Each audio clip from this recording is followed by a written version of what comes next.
Since the dawn of time, man has been curious. And for almost as long, the Vibes Broadcast Network has sought the truth. Investigate, discuss, explore. Okay, maybe in other episodes, but this one is just listen to the vibes. The views and opinions of our guests may not necessarily reflect those of the host or the Vibes Broadcast Network. Listener discretion is advised. Welcome, everyone, to another episode of Listen to the Vibes. And I have here Miss Amber Schultz and Vinnie Vineyard, and we're going to talk about their production company, which is Big and Funky Productions, and a couple of paranormal shows that they have out. So, Amber, we're going to start with you. Tell us a little bit about yourself. Well, I'm Amber Schultz, and I've been with Big and Funky since actually April of this year. Okay. I started out as an actress in their second movie, and from there it grew to production assistant. I composed some music for their second movie. I did makeup, a whole bunch of other stuff, and moved into PR. So I'm doing right now in the little break that we're doing where I'm doing PR for the company. So I'm really excited. Oh, nice. Where are you from? Originally Tennessee. Tennessee? Yes. What part of Tennessee? Right now we live up near Gatlinburg, Pigeon Forge. Oh, cool. Yeah, my wife's aunt lives not too far from there. Nice. Yeah, I got to visit there a few years ago, and we got to go to that to where what is it, the Grand Ole Opry and all that's at. That yeah. That's kind of the middle of it. People are pretty, when people come to Pigeon Forge, they're pretty freaked out about how gigantic it's this long hillbilly Vegas that goes on for about 20 miles. It just does not stop. It's the hillbilly neons. Yeah. Y'all happen to listen to Swap Shop? I have an interesting. I have a terrible story about Swap Shop. I can get into. We do everything. Well, my name is Vinnie Vineyard. I go by Funkmaster V, and I'll tell you the horrible story about Swap Shop. You won't believe this. You won't believe this jive. But anyway, I'm the co-creator of Big and Funky, along with my tag team partner, the Giant, who's 7 feet tall, Big Luke. We were a tag team for years. We still tag occasionally if they pay us enough. But we started off Big and Funky by making a really bad pro wrestling TV show for Fox. And hello, beautiful, you're back. I'm sorry. And after about 6 months of making this ridiculous wrestling show that all the wrestlers hated and all the fans loved, we got fired from Fox. So we started at that point to do podcasts. And we got, I'm telling you, it's Lenny Kravitz. He calls me all the time. He's crying all the time about Lisa Bonet running off with Jason Mimosa. I tell him, I'll call him back. We're trying to do a show here, Vinny. Come on. I know. Well, it's Lenny Kravitz. He's a heartbroken kid. But anyway,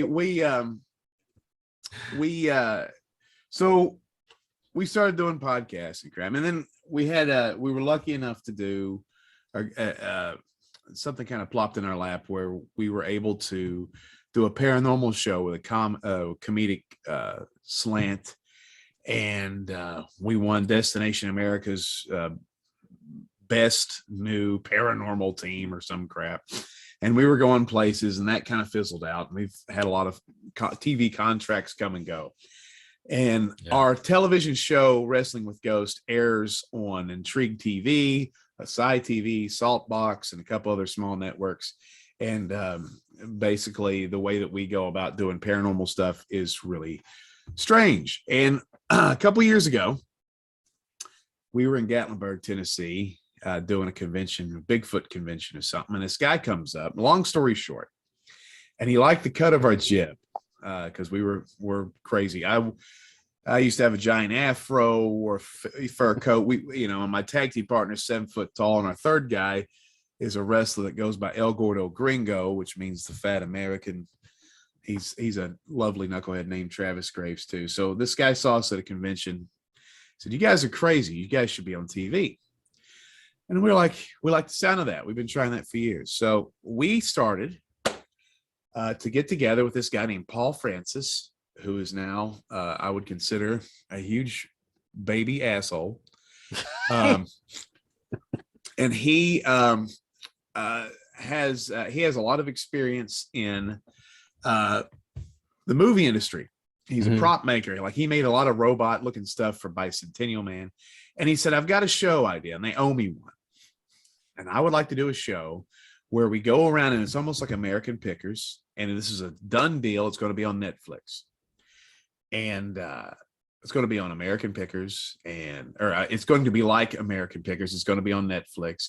But we're going to do a thing where it's like movie oriented. And since you guys are in the paranormal, you're going to do like a whole paranormal thing. And also you got the wrestling. You guys are wrestlers, so we could do wrestling stuff. And we had an outlaw motorcycle, an ex-guy who found Jesus Christ and denounced the motorcycle gang. And they took him out to a desert, took knives and cut his fucking, pardon me, I don't know if you can cuss on this, cut his tattoo off of his back and left him to die in the desert because he felt like he was living a life of evil. And now he survived, crawled out of the desert. And the three of us, he was going to be in all this oddity type stuff. Like, he has human embryos in a jar. I know it's kind of weird for a Christian, right? But anyway, like two-headed bats and things like this. He'll have like, he sells like rats that have been gutted and stuff. He's a weird guy. So we were going to combine the three forces of this. All right. So this is going somewhere. So we get this show together and they love it. So we send it up. And they're like, "We love this show. You guys are going to be a big part of it. Or this is going to be huge." Great. So they come back and they go, "We're going to make some changes to the show." This gets to your original question. They go, "Have you ever heard of Swap Shop?" And we were like, "What?" And they're like, "There's this radio station in Tennessee where this is before eBay or Craigslist or anything like this. And this is how people used to sell jive. They'd be like, 'I got 63 pairs of irregular Levi's and 7 ducks. If you want them to come up to Old Fox Lonis Road here." And so they changed the whole premise of the show. And if you look on Netflix, there's a show called Swap Shop. Right. And it was our idea that they've mutated and raped from behind. And they wanted not only us to be listening, sitting around Saturday mornings, allegedly, to this radio show, sitting there going, "I hope somebody's going to sell a Cadillac for $100 or whatever." They also wanted to bring on like 7 or 8 other teams and be like, all of our existences and income is based, all these human beings are based around sitting around this radio with bated breath in Tennessee, that all these missing treasures are going to be found that could sustain enough income for all these teams. We'd be driving out and there'll be the whole thing. "Oh God, we got to get there before Team 6 gets out there." We were like, this is the dumbest show idea we ever heard. So we had some personality fallouts with the main guy because we're opinionated. I'm a Yankee, and then Luke's a Yankee, and that's the end of the interview right there. Yeah. So we be all about me instead. Yeah, I don't know. I got different belief systems and stuff, and this guy basically trashed it, which I'm glad, because what happened was we started making movies. Like when we got canned, I don't think Swap Shop on Netflix is going to get picked up again, which is a huge personal victory for me, because they took a good idea and they stuck it up somebody's. It's just like, and it goes to mine and Luke's philosophy of, because I was in a band years ago, back when I was sexy and didn't have all this gray. We got signed. They're like, "Get rid of all your songs. There's one song we like. Write 30 more songs like this." They wanted me to put eyeliner on, dress like I'm some punk from out west. No more comedy on the stage.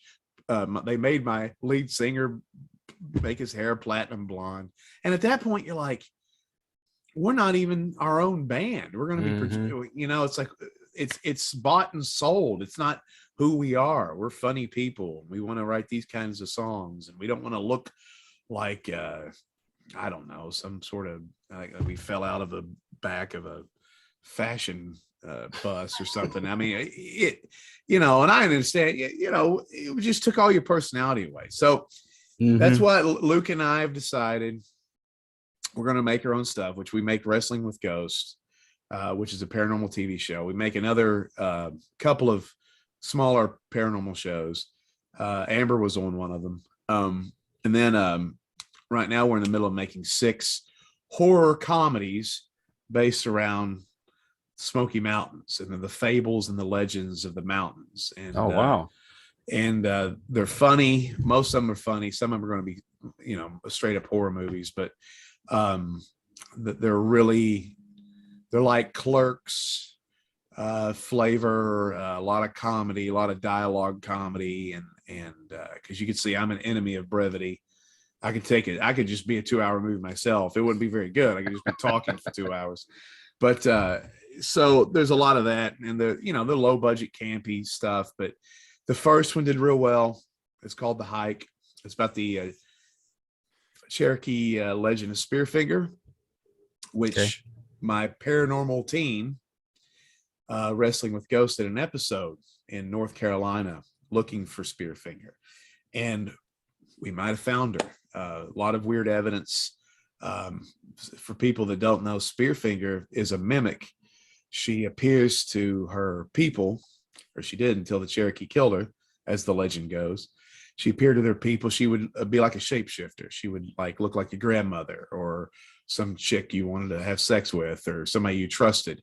And once you came out into the woods, she had this long obsidian finger. She'd stick you in their liver. She'd eat your liver. She could control nature. She could throw, you know, boulders and knock over trees. She was a dangerous little jerk ass, cannibalistic Cherokee bad person. And so when we were out on the investigation for that episode, and you can watch this on a side TV, or it's Wrestling with Ghosts. The episode's called Spearfinger.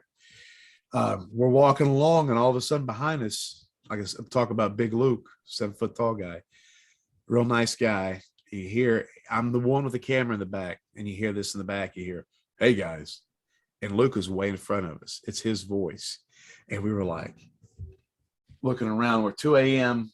on a place called Norton Creek Trail in the middle of nowhere. It's the most haunted trail in North Carolina, they say. I don't know how they figure that out, but and then later on, this rock is thrown, barely misses my daughter's head, and hits a tree and makes a loud thump. And we're talking, if anybody's ever been in the woods, 2 a.m, nobody's around. This trail is off a trail called the Road to Nowhere. This is a road that goes absolutely nowhere in Bryson City. And nobody's around. There's no way that anybody could be around. Right. And the rock, Luke is also what do they call it, Amber? A gemologist or a Jimmyologist? What is it? Yeah, I'm putting you on the spot. And You are. This makes me look better because you don't know. I'm asking like you should know.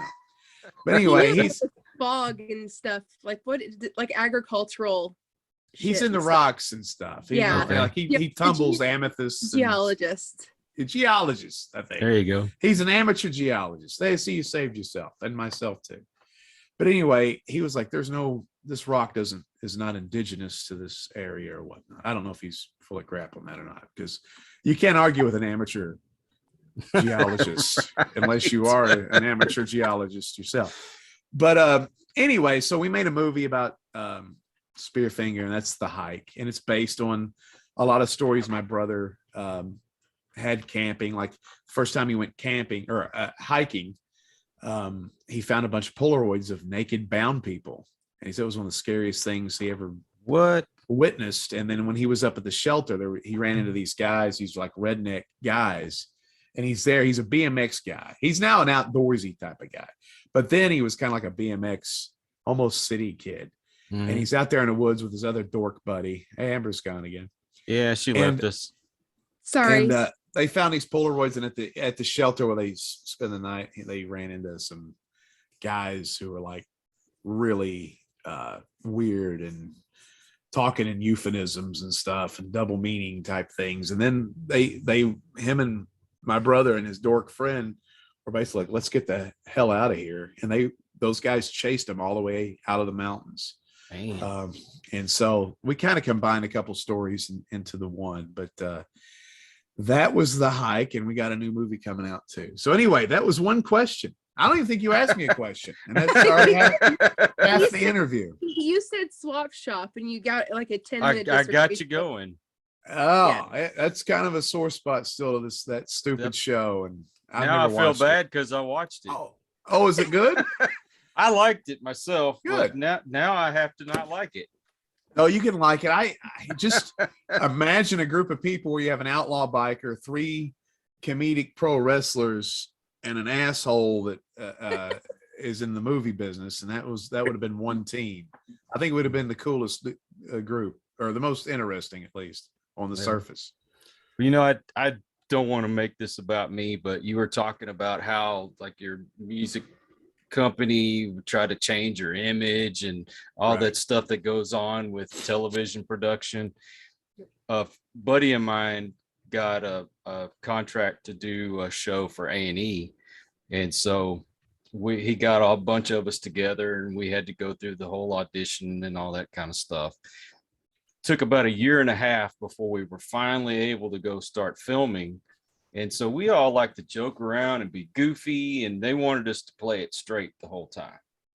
And I told my buddy in between takes, I'm like, man, this is not going to work because they're not letting us be us. And sure enough, they decided they didn't want it, and they ended up, like you said, being another show. What kind of show was it?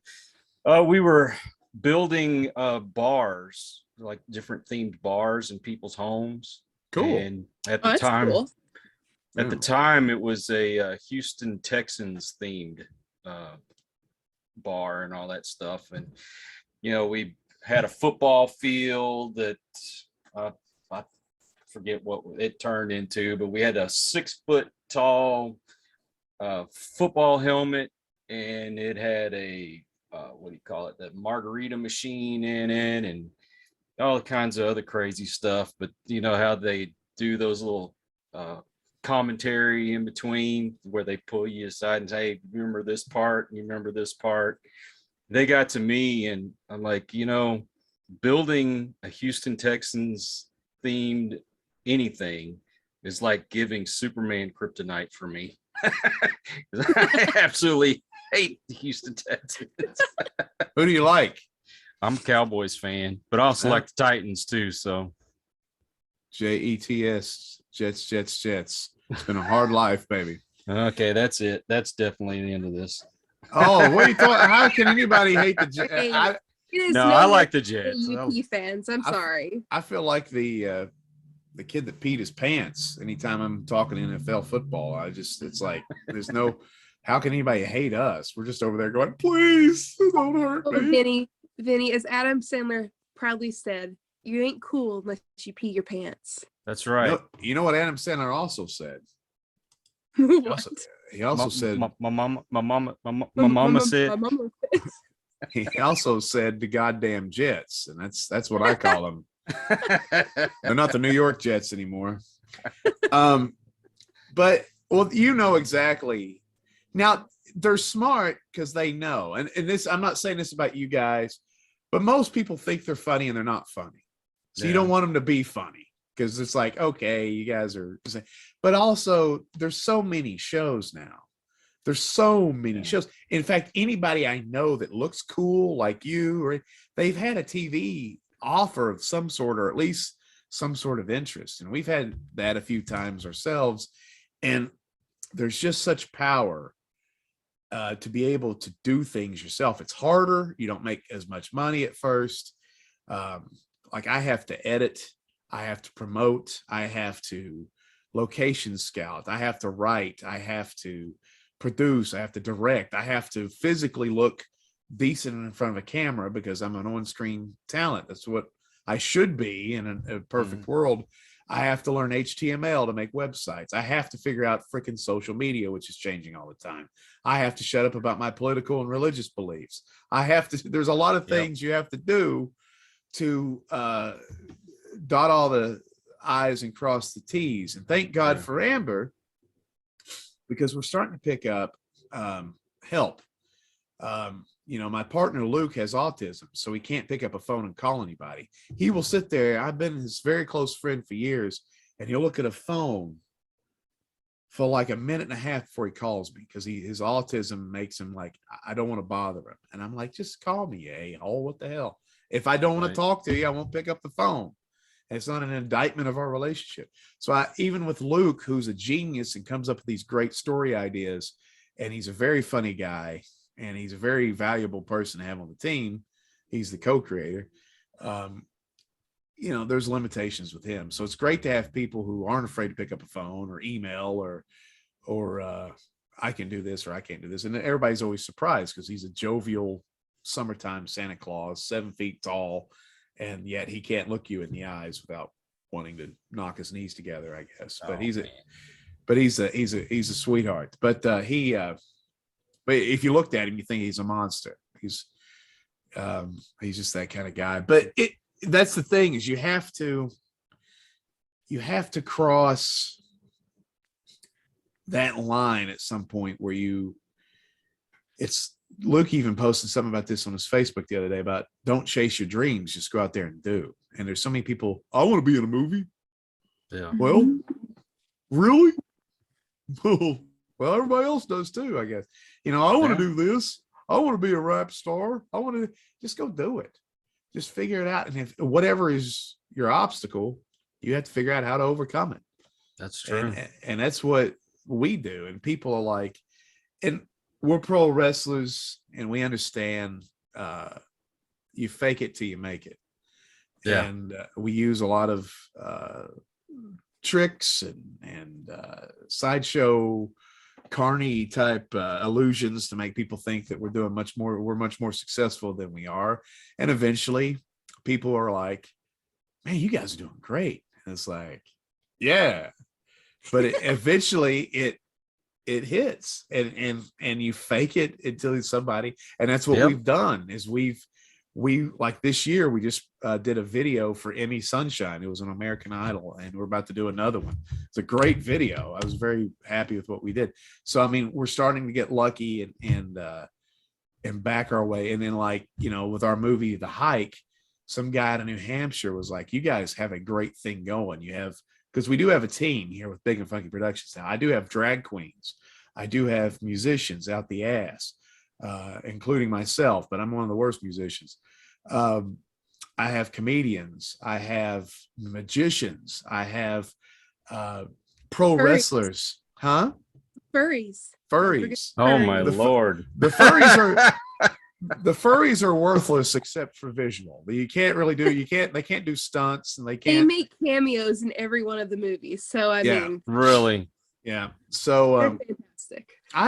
We have a history with the furries. That's why we encountered a guy named Mitch, who is Flash the Furry.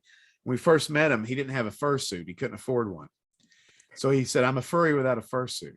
And I was like, so doesn't that just make you a guy? And he's like, no, I'm in my heart, I'm a furry.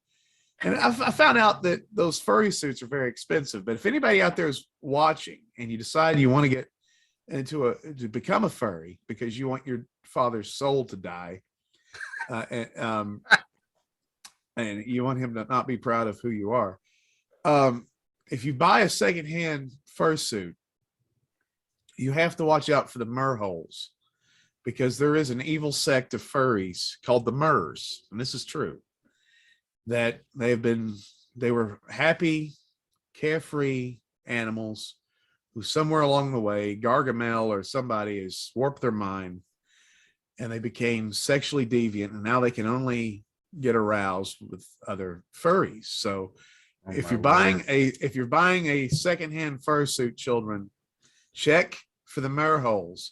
And if you find mur holes in the suit, by all means, use bleach. That's my All righty then.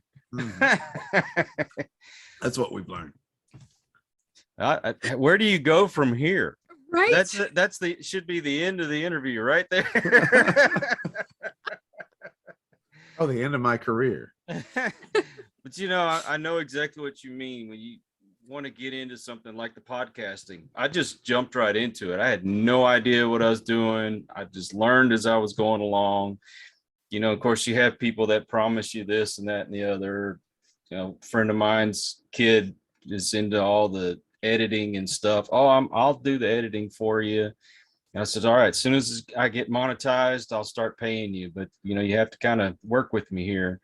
And I think I got one little bit of editing from him, and that was it. So YouTube, got on there, learned how to do editing from that. And now I can do it blindfolded. Finding people. Well, life is hard, right? I mean, Yeah. And as we get older, we have health issues with children, we have money problems. You know, mom gets sick, whatever happens. And eventually these little fringe projects that sounded so fun, people can't do you favors anymore. Their intentions are good. So that's why you have to do it yourself. I can't ask anybody, hey, I need you to do all this stuff, because I'm constantly disappointed. Even people in my own group, there's certain things I'm like, I can't wait 2 weeks for this. I got to do it myself. So, and Amber's a shining example. And so is, we have another lady named Tracy that came on board, and there's Kirby and Candy. But there's certain people in the group who just show up when the camera's there, and that's fine because we need those people too. But the real work is everything else. I mean, we finished filming WJHCAM, our brand new movie, which insiders are saying this one's going to be special. And this, our second movie in the Smoky Mountain Chronicles, is as an actual. The first part's kind of autobiographical. When I first came down south, I was trying to get into radio, and I could only get a job in Southern Gospel Radio.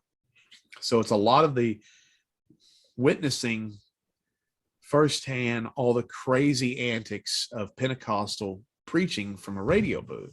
I'm trying to be funny on the air. I want to get in the radio so I can be like Cal Muller, or I can be like Howard Stern, or I can be like David Letterman, so I can be funny. And I'm watching people doing, jumping jacks and handstands and throwing stuff across the room, and people screaming and running away from the mic. And I'm like, oh my gosh. So this movie is set back when I shaved up nice, and Amber was our makeup artist, and they put color in my hair, and I took the damn bags under my eyes. And I tried my damnedest to look like I was in my early 30s. And I think they did a good job. Late 20s, maybe, if you're drunk. And it was the story about me being a kid in my 20s trying to be at this radio station. And so since we're doing the horror, and since these are all fables with morals and stuff, we decided, well, it's got to have a horror element too. So the first part of this movie that's coming out, WJHC, is very comedic. And it's also a little angry about some of the hypocrisy that you'll find in religion. And so there's some anger to it, but there's also, it paints, I think, spirituality in a positive light by the end of this too. But so we decided, what if the doomsday preppers were right and Y2K was going to be the end of the world? And a lot of people, and I remember people at this station way before 1999, a lot of these people were if you were involved in church anyway, all these people were convinced that Jesus was coming back because they think God cares about round numbers. He's coming back in 2000, only makes sense. So I don't know how they figured that out, but they were wrong.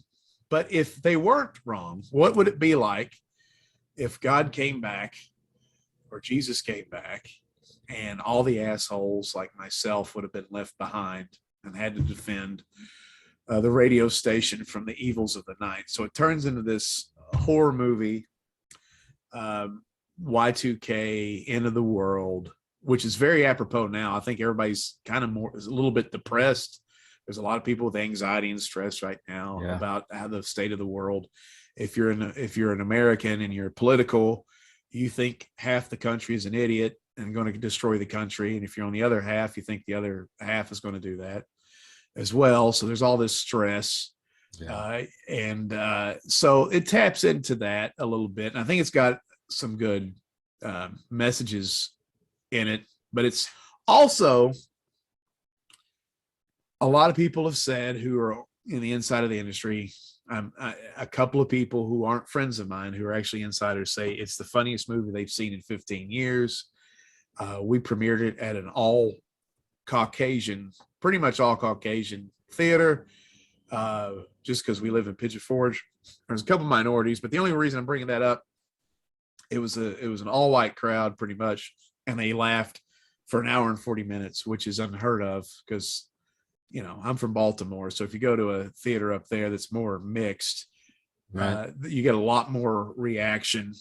So to have audible groans and laughter and stuff for an hour, 40 minutes straight, you know, me and Luke were sitting there like, okay, we got something here. Because, you know, when you make a movie, this is the crazy thing. You don't know if anything's going to be funny, if people are going to invest in the main character, if people are going to buy it. So you're always sitting there like, I hope people like this shit. And then when, you know, you at least at one premiere, it seemed like it was pretty popular. So we're excited about what this one can do. In fact, we've had offers from the inside that are intriguing. So we're going to have to figure out what's the best plan of attack. And that's stressful too. That goes back with, now imagine I'm an artist. Now I'm the crew and I've got help. Don't get me wrong, but it's like, I have to be all that. Now I have to be an attorney and a negotiator. And that is, I mean, it's eventually it's just like, good God, am I going to have to spin all the plates? And I've got, you know, I've got help now. And that's nice, but it's still a lot of stress. It's like, I wish it was like the old days where it was like, you're funny, go stand in front of the mic, we'll take care of everything else. But now you're everything else too. You got to figure out, and you have to learn and you have to fail. And a lot of times the shit you create's not as good as you think it is. And then you look back at it in a couple of years and you're like, oh God, I sucked at this. And it's all about getting better. And you don't have a lot of help from the professional end of it too. So that's the thing about when I go back and look at some of my old videos, like, good God, how terrible was I? Not like I'm that much better now, but still. My thing was fonts. My fonts were terrible 3 or 4 years ago. And eventually somebody said, your fonts are shit. And I'm like, in my mind at the time, I was like, well, I'm getting them from the pack of fonts. They wouldn't release bad fonts, would they? And then now that I look back at the thing, I was like, these fonts, some of our old comedy videos, we do a lot of comedy videos too. Yeah. Some of the old comedy videos, I'm like, so now it's funny bringing that up. So talking about help. So y'all aren't strictly paranormal and horror and stuff, right? No, we do, like, Luke and I still wrestle. We make music. We do, I would say we're more comedians than anything. And then, but the paranormal stuff interests us quite a bit. It's taken a back burner to the, we've had 2 investigations this year. COVID jacked things up too. Yeah, tell me about it. And but we're kind of really focusing on these movies because it seems like the movies are getting some clout. Like, people like The Hike a lot. Yeah. And then it seems like this movie is going to be pretty big. And then we have another horror movie that's going to be not a comedy horror. It's going to be a straight up horror that Luke is writing called Camp Smokey, about this kid being at a camp in the woods and demons kind of take over. Like, the demons are running amok and he kills everybody he knows in front of him. And he escapes, and it's this kid that grows up in the woods, surviving by killing and demons as he sees them, and trying to survive and hide as a man. And that's going to be a pretty interesting story too. So there's some there's some more to the story to that. And it's a good story. So Luke comes up with a lot of these things, and they're damn good. But our next movie after that is going to be more of a comedy sci-fi movie. So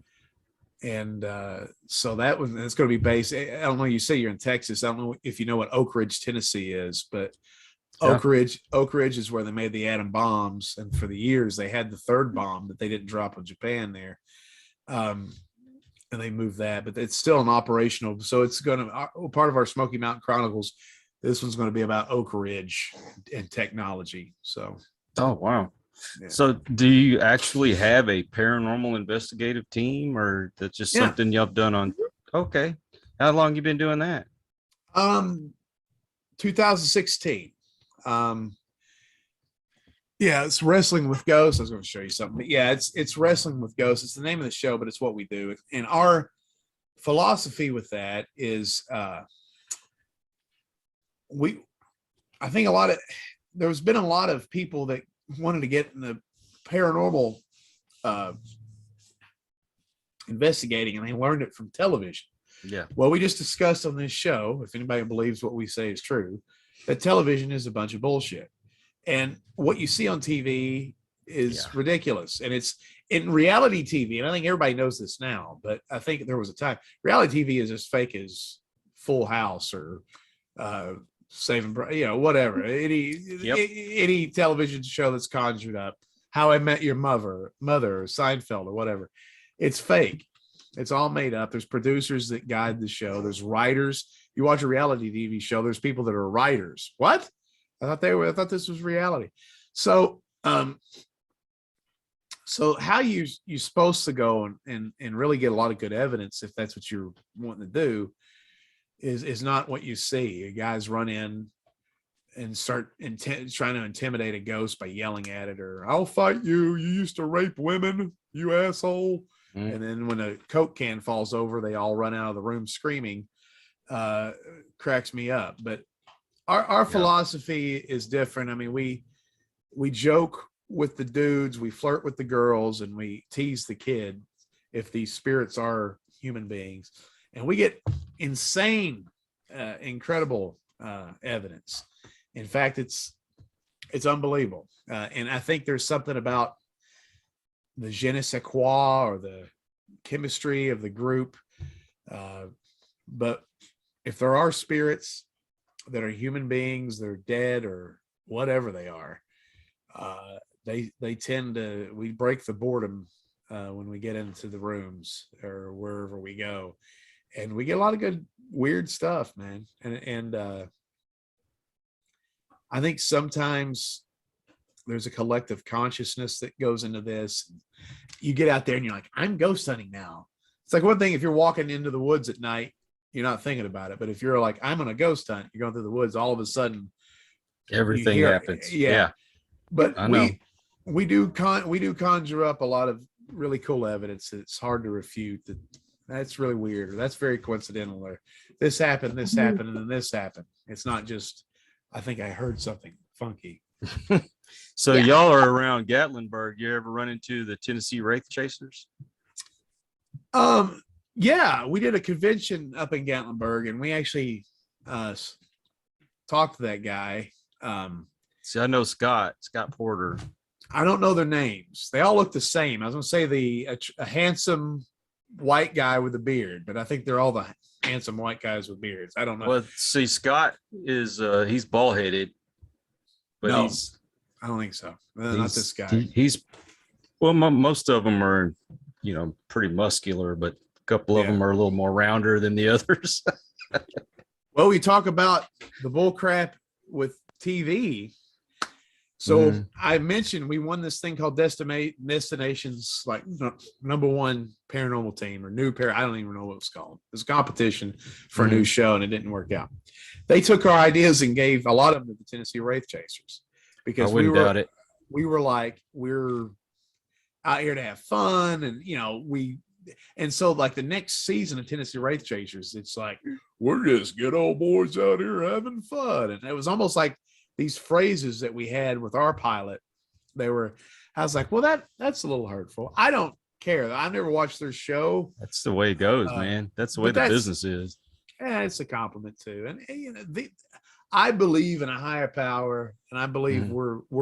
Amen. I would rather be making movies with my friends that we are right now than being on a paranormal TV show that is chains, or the swap shop that is chains, or being involved in a wrestling television show that is chains. I'd rather have the freedom to do what I want to do. I want to do it well. I want to make great art. I want to make things people want to see. But I don't.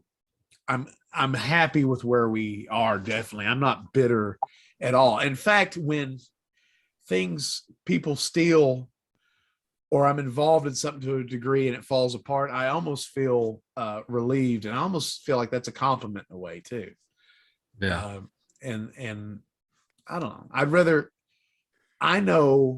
be independent. I make enough money. I'm doing good. We make a little money with all this stuff. So, I mean, I don't need the corporate finger up the butt. Let's put it that way. Shoot, I used to be a part of a podcasting network.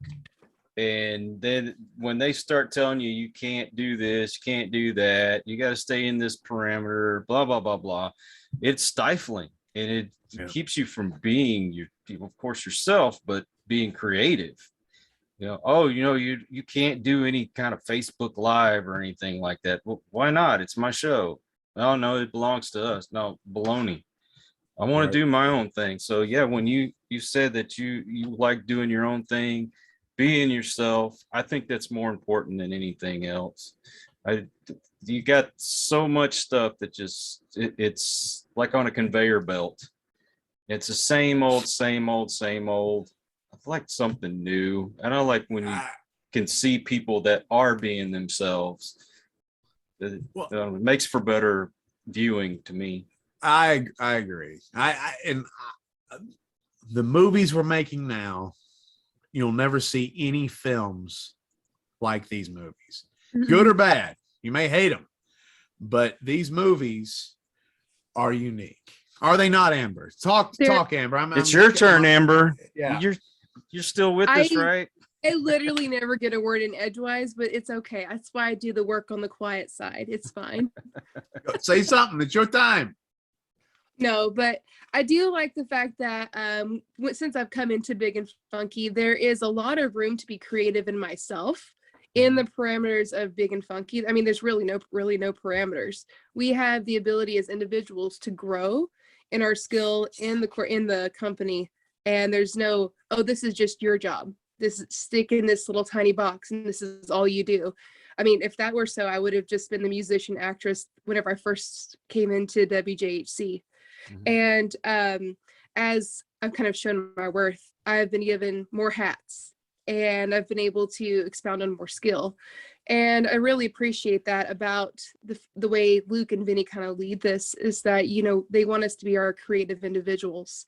And we're all kind of working in this one machine to go one way to tell these stories and to put art on screen. And to tell give messages to people through these crazy movies that some people may not be getting right now. So talking to different people that are on television and they do these paranormal shows, you can tell there's some that they fall right in line with what the production company wants, but then you've got those that refuse. It's like, look, if you're going to fake it, I'm out. And I can't stand, you can tell when stuff is faked, and when you're a paranormal investigator anyway. Well, it makes me think, whenever Alan Jackson had to go on a live show one time, and they did not want him to play live. They wanted him to sing over like a soundtrack, and just lip sync. And so he didn't want to do it. And they said, well, you have to whenever you go on stage. And so he had his drummer not use sticks. So he lip sync, but his drummer was in the back air drumming just to prove that he was not actually doing it. And I was like, that's fantastic, because he just kind of stuck it to the man. Keith Richards did something like that, the Rolling Stones, and I think they were on Ed Sullivan, and they wanted them to lip sync And so he took a broomstick and pretended like he was playing guitar on the broomstick. Yeah, stick it to him. Be real. I always like the 70s where it's like they did this on. I love Soul Train. I mean, I'm Funk Master V. That's I'm a funk bass player. So I'm from Baltimore and all that stuff. So Soul Train was my jam. So I love when the band is up there, Sly and the Family Stone, and they're just like, everyday people. And at the end of the song, it's just like, they have this just decrescendo. And it's like, how did you get that effing whole entire band to fade out live? That's so impressive. People don't think about that stuff, though. They used to do that stuff with Brady Bunch. Brady Bunch would be over there sitting there, and one of the kids playing the bass guitar but upside down. They didn't even give a shit. And then they just like, the thing just totally goes, like they fade out live. And it's just like, that is so impressive. It takes a lot of work to fade out live perfectly. Perfect volume when the drummer's not louder than everybody, or the bass player didn't go boom or something like that. So anyway, people are stupid too. That's the thing. It's tough, man. I mean, there's a sucker born every minute. And so the weird thing about what we create, even with Wrestling with Ghosts, our paranormal show, is it's silly and fun, but it's also heady in a way. And I think we burn a lot of our potential clientele by confusing them a lot, because it's like Luke's humor is a very intellectual. He's very intellectual dick and fart jokes is Luke's brand of humor. It's almost like Letterkenny. And my brand of humor is very avant-garde, left of center. And mine's like something and dry. So it's like a combination like Mr. Show with Bob and Dave, or David Letterman or something like that. So it's like these weird it's like we could be doing a joke about masturbation, but my children are now just wandered in the room during this conversation. But anyway, we could be doing humor about screwing a sheep or masturbation in one of these movies or something. And it's like there could be a very heady point. Not heady is a bad word to use in that instance, but a very intellectual point or some sort of thing that there's subtext. And sometimes I think that we're not doing that to be cute. That's just who we are. But it's, as I think sometimes you alienate that stuff. But that's what, if we were under somebody's thumb, they'd be like, cut that out. Either be dumb or be intellectual. Don't go back and forth.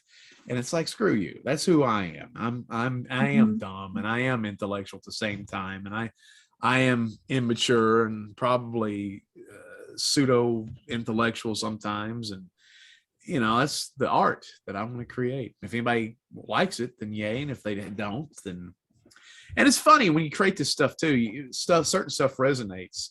And so at the premiere, there were some guys who are knucklehead guys. And so when you ask them what your favorite part of the movie was, I liked when he did the story about effing the sheep. You're like, okay, well that one was for you. Or I liked when the guy was caught masturbating in the radio station. And then like the people that are more like spiritual, they're like, I like the part where you're talking to the radio people about God and stuff, and then other people, and so it's interesting to see. That's why I like these movies, because there's a lot of flavors going out. And like I was crying at the end, this movie, people were crying at the end of this movie that had, sheep effing jokes, and there was people who were in a speaking in tongues competition with a referee, and I mean, it was a ridiculous premise for a lot of this stuff, but most of it was based on reality. But and B campy horror fist fights and pro wrestling matches inside the movie, and silly ass tropes. And then there's the people at the end of the movie are crying. That's what I like to see.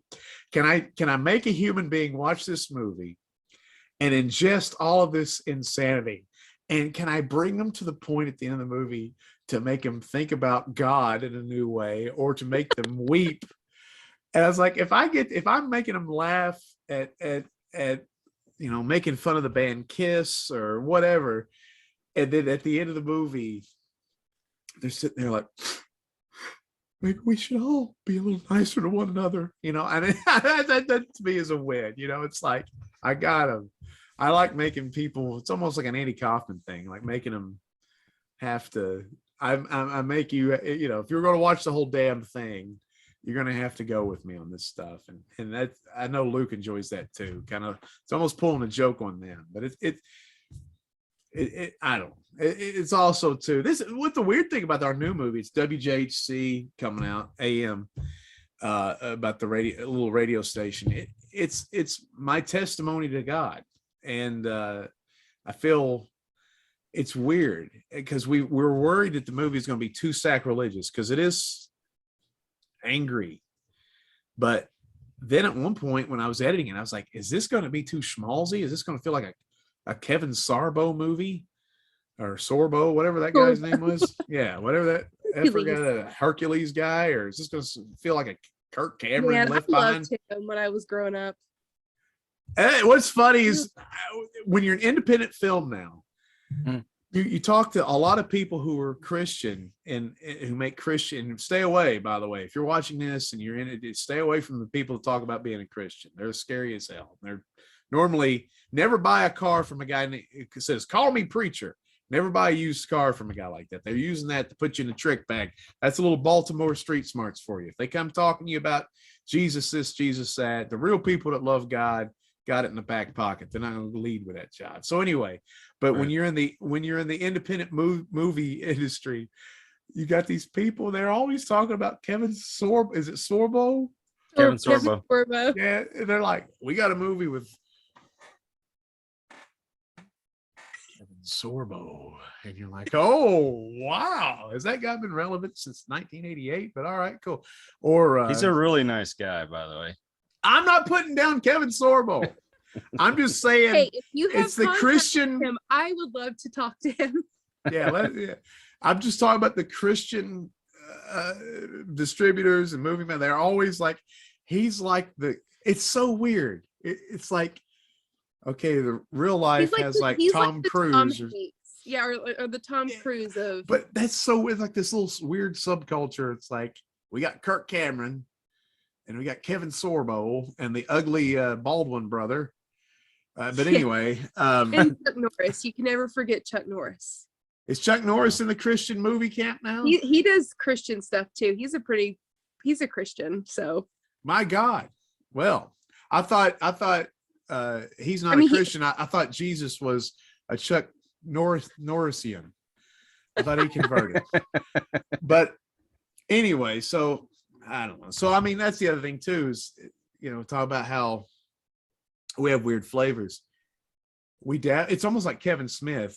I like Kevin Smith. I'm not a disciple of Kevin Smith, but it's, you know, Kevin Smith is a Christian, or he was. I don't know if he still is, but Dogma was kind of his religious movie, but It was also blowjobs and naked chicks, and that's kind of how we are too. I that's just how my brain operates. So, but I don't know if this would ever be in the Baptist bookstore, this movie.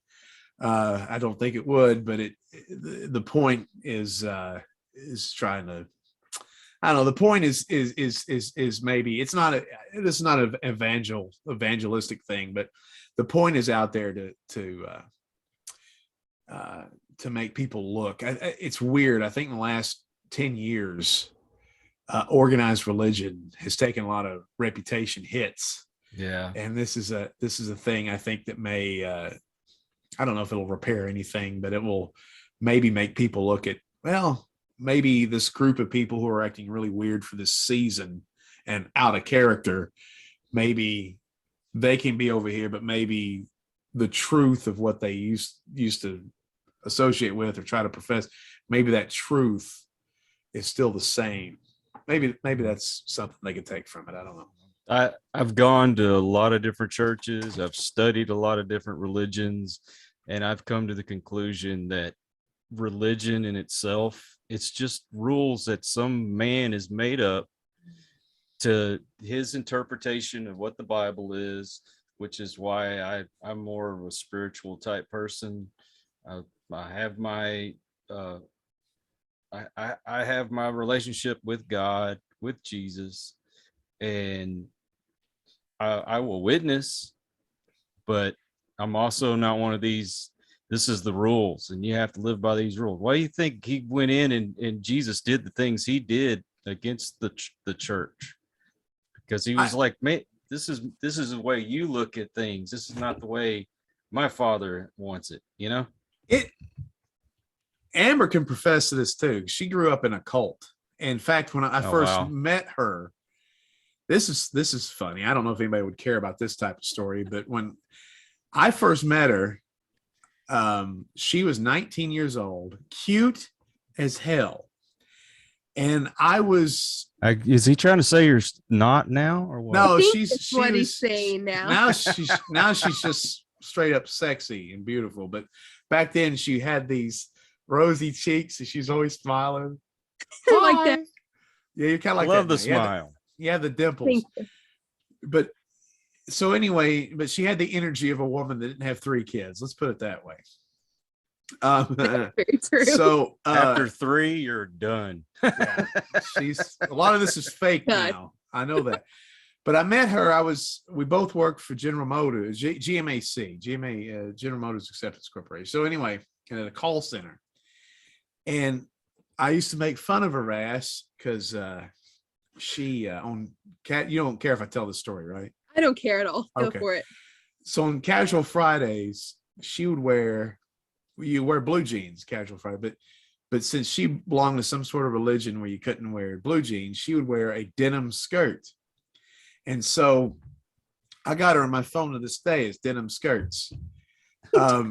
She would wear, that was her casual. And I'm like, isn't a denim skirt more cumbersome and awkward than a regular free-flowing fabric skirt? Like, to me, and I don't know because I've got balls and I don't wear skirts, but to me, a denim skirt would be more constricting and they would bunch weird. What is the story? Is it true or is it equally? So, and you would wear them all the way down to your ankles. I would, but what the trick is to either have a slit in the skirt or have it where it's A-line so it goes out so your legs can move. But what's funny is whenever I was growing up, I would have to actually sew the slits up to where there's only about that much. So we kind of waddled like penguins if we were. So yeah, it was worse. It was worse. But I can tell you what's even worse than that is learning how to swim because we couldn't wear bathing suits. And I had brothers and we couldn't mix bathe, which is what they called it. I had to learn to swim in a long denim skirt, a men's Hanes t-shirt. I bet you can swim like a mother effer though now. Let me tell you, if you don't drown in that, you got it. You should be a lifeguard. But so let me get back. So the denim skirt was more encumbering or impeding the freedom than a regular fabric skirt. Yes. So why did you wear it? Because denim was casual to me. All righty then. All the other days of the week, it was like peasant skirts, cotton material, what I would probably wear to church, and I wouldn't wear denim to church unless it was a Wednesday. So this is what I would bust her ball. I couldn't do this now. I would sit there and be like, but you got to admit, and I'm not just saying this to puff myself up, but I was one of the first people to plant seeds about maybe what you believed is a little left of I met him right is. at the cusp as I actually moved away from my parents, and which was a really big deal because as being female, I was supposed to stay under the submission of my father till I was married, and I didn't. So I moved out, and Vinnie and I connected about that time, and he was just like, "Why are you wearing skirts? Why are you doing this? Why are you doing this?" And I'm like, he's asking me all these fucking questions, except I didn't say that back then.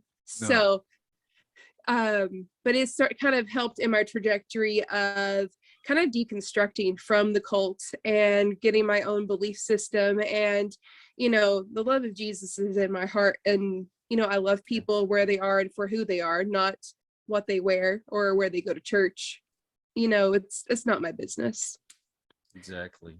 And now I make horror comedy films with him and boobs and blood and and Black Jesus. We got it all covered in our You movies. you're really a heathen. Is that what you're saying? Oh, I got tattoos. I got all the things going, which Vinnie will go on. Tattoos. I don't know what to think about tattoos. I know. Now- I'm like, Now what's funny, she's more left to see. I'm a weird ass person. I don't like tattoos, and it's not a religious thing, but I like to bust people's balls over tattoos. I'm like, when I'm 85 years old, I'll be in the circus as the only untattooed American left. I mean, but now she's like going over here. I'm like, don't get that tattoo now. Ease up a little bit. So now you want to know a story about this one? Tell me. So it's supposed to say June 13th, 2009, which is whenever we got married. I got married to my husband. Mm-hmm. So Sam and I both looked at it. The tattoo artist looked at it. We all was like, it's great. But actually it says June 13th, 2019. Oh no. Well, does that mean anything to you? No, literally, it's like our 10-year anniversary. That's why I say about the tattoos. Man, we no regrets. No regrets. So no regrets. Is we both have the matching tattoos, and so they both say 2019, so it's fine. I hope you did something nice on that day. You should have went to like Vegas or something. You We probably went to Vegas this past year. That was but not on the damn date that's on your body for the rest of your life. Nobody knows unless I tell the story, and whoever listens to this podcast. Nobody's everybody. And now we know. And now you know. So y'all stuff is on Amazon? The hike is, and okay. I'm negotiating where WJHCAM will go and the future projects too. And that's the other thing too, is dealing with this stuff. You don't want to hurt people's feelings. You have people that helped you, and then now it's like other people are coming up with more opportunities and more money, and you're like, this guy helped me. This guy, and you talk about being a Christian. You're trying to do the right thing, so you're balancing all this stuff. It's like money ruins everything, man. Like I'm a capitalist, but it's like it totally jacks everything up. It's like Dave Ramsey came out and was like raised his rent on his tenants. And he's like, I'm not a bad Christian. They just need to live in cheaper homes. And I'm like, yeah, I bet Jesus is real proud of you there, asshole. He's lost the plot. I mean, Matthew 19:24 is all about, the camel. It's easier for a camel to go through the eye of a needle than rich man goes to heaven. And it's just like money. We'll jack it up. More money. Or if we don't want to talk biblical, it's getting too Christian in here. Let's just keep it hip hop. More money, more problems, baby. And that's the truth. That's Matthew 19:24 in street talk. More money, more problems. Well, and I believe in karma too. I do too. Mm-hmm. So you treat people the way you want to be treated. And if you don't, it's going to come around and bite you in the butt some way, somehow. Absolutely. So if people want to find you on social media, how do they do so? Well, our moniker is Big N Funky Productions, not and in. If you look up that, you'll find us on Facebook. My name's Vinnie Vineyard. I kind of head the social media thing too. You can go to bigandfunkyproductions.com. We have a rich YouTube channel that has video game reviews. It has comedy skits. It has all the stuff about our horror movies. It has our paranormal television show clips on it. Just a ton of content, a lot of comedy skits. Big and Funky Productions on YouTube. Subscribe to that. We update that as much as we can. We just put a new video up yesterday, and we have a podcast on Thursdays, every Thursday. Social media, just look up Big and Funky Productions on Facebook. You'll find us on that. We're old. So I was having this conversation last night. I was like, we got to find a 19-year-old kid that knows about Discord and TikTok and all these. It's like the millennials know Snapchat and they know Instagram, but the Zoomers know all these shits that I don't even. I barely know Facebook. Yeah. I'm a master of Facebook. That's the only one I'm good at. Twitter, I'm not famous enough for Twitter. You got to be kind of famous for Twitter to mean anything. I did the Twitter thing for a while, but I just didn't like the way things were going on there, and I got rid of it. And I know you have to have some kind of social media presence, but some people just get so ugly on there. It's not worth it. It's true. But all the links to everything is at bigandfunkyproductions.com.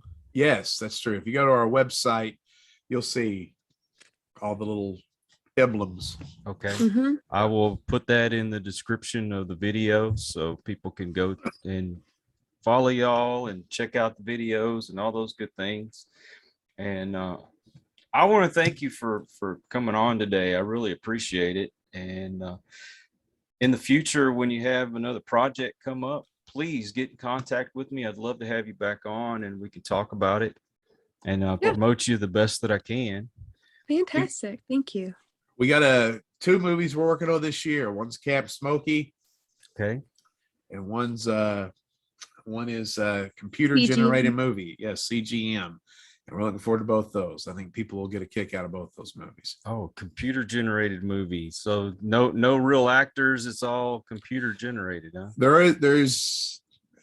It's our take on Space Odyssey 2001. It's what happens, or John Henry, if you will. What happens when filmmakers who have made nothing but commercial failures get told by the movie industry that they're going to be bossed around by a computer and must do everything the computer says to make a hit movie, and the trials and tribulations that will happen when human ego takes on computer ego in Oak Ridge, Tennessee. So I think it's gonna. There's no movie ever like WJHC, and there's no movie ever that's going to be like computer generated movie, man. It's going to be good. It's going to be wild. I can't wait to shoot that one. I'm looking forward to actually checking those out. So Right I'm gonna keep my eye out for it. And well, like I said, please come back. I'd love to talk about any other projects that you have going on. And it's been entertaining to say the least. Great. I'm glad you liked it. You made my job easy today. I didn't have to hardly do anything. I am the best podcast guest for that. I may not be funny or interesting or intelligent, but I will talk your god freaking ear off. Let's put it that way. Well, I hope to be as big as Bat Dad one day. So that's my goal. But anyway, thank you again. And I appreciate everyone that has joined the show. And if this is your first time, please come back, share this out. And if you're a regular to the channel, thank you for your support. Without you, we couldn't do what we do. So until the next one, everyone, please take care. God bless and peace. We hope you enjoyed this episode of Listen to the Vibes. You can catch us on Buzzsprout or wherever you listen to your favorite podcasts, and on YouTube. Follow us on Facebook at The Vibes Broadcast Network